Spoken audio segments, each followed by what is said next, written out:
the incredible things to understand when we talk about ULEZ and think about what's going on is all the sayings that come out. Oh, they'll be charging us for the air we breathe next. Oh my God, I've got to pay £12.50 just to drive down the road to the local shop and get my paper. He goes on and on. You've heard them all. Well, think about being in a building and getting charged just for that too.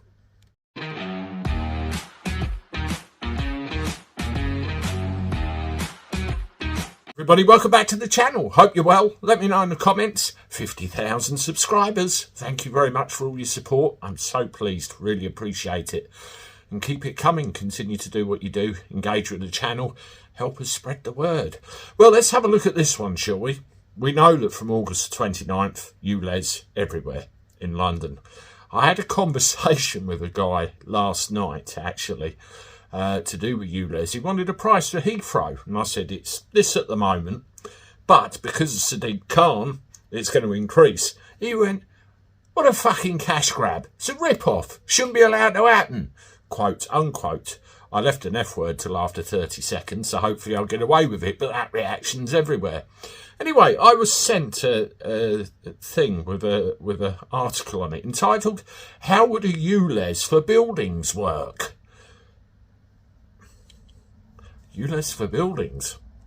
Right, scientists argue that a ULEZ for buildings, as well as vehicles, is necessary to reduce air pollution.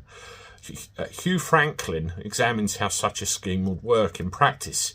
Well, there are examples straight away of people sitting in their flats with an air quality tester, and the air quality is worse indoors than it is outdoors. So where are they going with this? Buildings as well as vehicles should be regulated in ultra-low emission zones if we're serious about improving the air quality of Britain's built-up areas. But how would a ULEZ for buildings work in practice? Would owners of polluting buildings be fined, and how would the rules be enforced?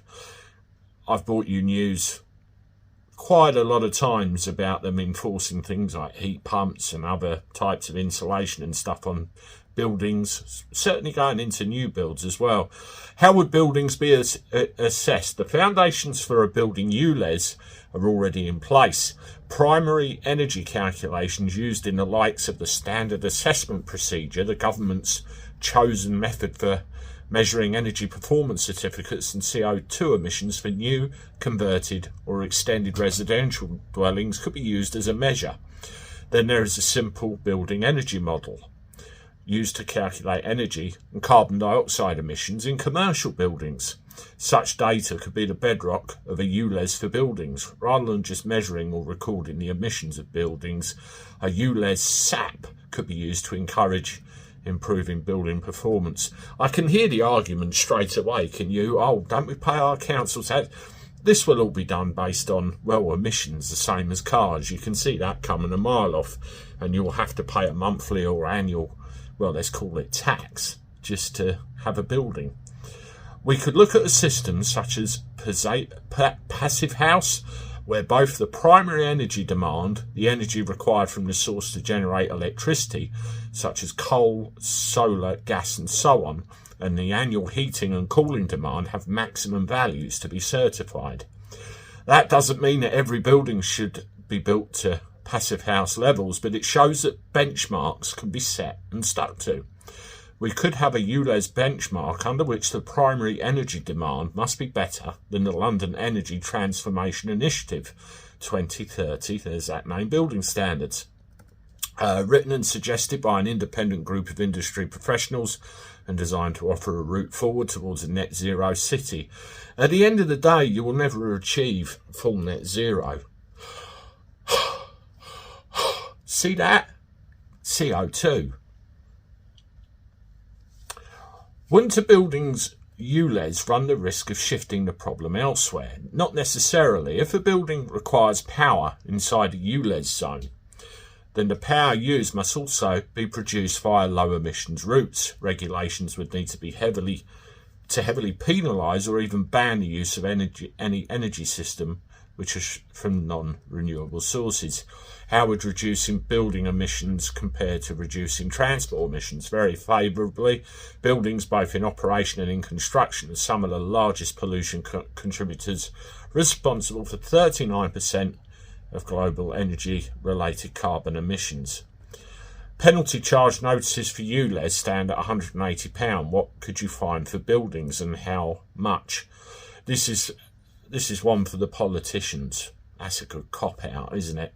In an ideal world, if you want to nudge everyone towards a clean air utopia, should all types of building and construction come under a ULEZ regulatory scheme? In an ideal world, yes. What about costs? There's a section there on that. Hey, this is the good one. What needs to happen next? There's only one major piece missing from the ULEZ building puzzle: the freedom and incentive from government to trial this in practice by opening planning allowances for ULEZ builds or refusing applications which fail to hit a ULEZ standard. The industry has a clear and tangible set of goals which need to be hit. To make the ULEZ transport zone work to its maximum potential, the encouragement and inclusion of low emission buildings in the same area will provide a higher quality and lower cost standard of living for all those living and working within the region. We've had this for ages, haven't we, where they want to ram new building regs down our throats. They want to put, of late I've become very aware of all these supposed shared ownership estates clumped together in little areas fairly near shops and superstores and things like that. And the upgrade matter's sinking over time, and you've got Scotland forcing people to have heat pumps before they can sell their property. You've got revised energy performance requirements and various other things. Where is this going? I do wonder whether we're going to end up in a world where, there's going to be some kind of charge placed on buildings as per how they're perceived to be pollutant or otherwise. And how is that governed? How is that going to be determined? And if so, by whom? Very, very sinister stuff. Have a read of the article for yourself in the description. Listen to the video again, share it. People need to know this stuff. Let me know what you think, and I'll see you hopefully in a little while with one more. If not, it'll be over the weekend. Toodaloo.